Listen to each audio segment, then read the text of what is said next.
कहानी का उन्वान सच बोलने का इनाम। एक दिन की बात है। एक छोटे से गांव में एक लड़का रहता था जिसका नाम अली था।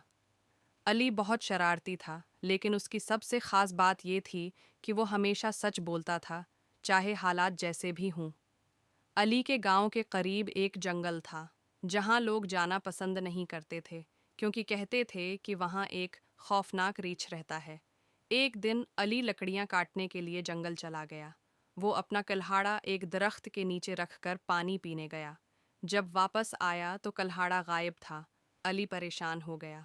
अचानक एक बुजुर्ग नमूदार हुए, जिन्होंने हाथ में एक सुनहरी कल्हाड़ा पकड़ा हुआ था। बुजुर्ग ने पूछा, ये तुम्हारा कल्हाड़ा है?